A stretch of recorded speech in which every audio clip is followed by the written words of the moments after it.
আছি, কিন্তু দুর্ভাগ্যের বিষয় যে তিনি দীর্ঘদিন এ দলের নেতৃত্ব দিতে পারে মাত্র 2 বছর এই দলের নেতৃত্ব দিয়ে সারা বাংলাদেশে যে জনপ্রিয়তা গড়িয়ে গিয়েছেন তারই ভাষা আমরা আজকে বলতেছি। তিনি সৎ ব্যক্তিত্ব ছিলেন, আপনারা সবাই জানেন। তার সহধর্মিনী ছিলেন আমাদের প্রায়ত নেত্রী বেগম খালেদা জিয়া, যিনি আপসিক নেত্রী হিসাবে খ্যাত ছিলেন, এবং তারই সুযোগ্য সন্তান তারেক রহমান, যিনি আগামীতে এদেশের প্রধানমন্ত্রী হতে যাচ্ছেন। তার যে সুপরিকল্পনা, এই 16 বছর বিদেশে বসে বাংলাদেশের মানুষের জন্য যে চিন্তা ভাবনা করেছেন, তাই ধারাবাহিকতা আমরা এখন একে একে প্রকাশ পাচ্ছি। সেটা আপনারা জেনেছেন যে গরিব আপামর জনসাধারণের জন্য তিনি ফ্যামিলি কার্ড, কৃষকদের জন্য কৃষি কার্ড করার যে উদ্যোগ নিয়েছে, এটা যুগ অনুযোগী একটি উদ্যোগ। এটা আমরা কখনোই চিন্তা করতে পারি না।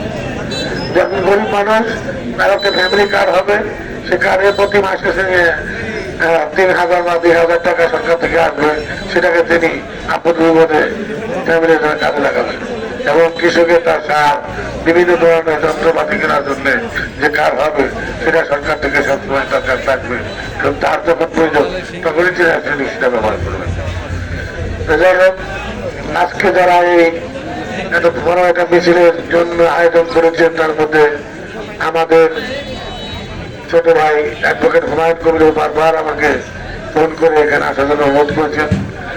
তারপরে আছে আমাদের যুব দলের আমার ভাতিজা মল্লিক, কি মল্লিকার নাম, রঞ্জিত মল্লিক, আমাকে একবার ফোন করেছে। রকম মল্লিক, আমার আর এক ছোট ভাই সাইমন চৌধুরী এবং আলাল ভাই, তিনি আজকে নেতৃত্ব দিয়েছেন এই সুন্দর এই মিছিল দেওয়ার জন্য। আমাদের তারাদের পক্ষ থেকে আপনাকে অভিনন্দন এবং শুভেচ্ছা জানাচ্ছি। যে সুন্দর একটি মিছিল আজকে আপনি উপহার দিয়েছেন জেলা থেকে। আমাদের হরিরামপুর নদীভাঙ্গা এলাকা, আমরা শুধু 3-4টে ইউনিয়নের উপর নির্ভর করি। বাল্লা, গালা, চালা, নদীনাথ, ওটা তো আংশিক, আর সবই নদীভাগ হবে আংশিক। আর আমরা কয়েকটা ইউনিয়ন আছি সম্পন্ন করে গেছি। এখানে যে ভোটের সংখ্যা, যাতে দিয়ে আমরা আশা করি যে ভোটার ফেরবো, এখানে ধৈর্য করে ভোট দিয়ে অন্তত আমরা ভালো ভোট দিয়ে আমাদের নেতা যোগ্য নেতাকে, আমাদের নেত্রী যিনি দুর্ভাগ্যবশত বিএনপির জয় দেখে যেতে পারলেন না, তারই হাতে দেওয়া, বেগম খালেদা জিয়ার হাতে দেওয়া যে নমনীয় আমার নেতা এবং ক্লিনিমের নেতাকে আমরা পেয়েছি, যে শান্ত মেয়ে, উনি অত্যন্ত পরিচ্ছন্ন ক্লিনিক। আমরা আশা করি ওনাকে যদি আমরা বিপুল ভোটে ভোট দিয়ে আগামী 12 তারিখে জয়যুক্ত করতে পারি, তাহলে আমরা হরিরামপুরের জন্য কিছু করে নিতে পারবো।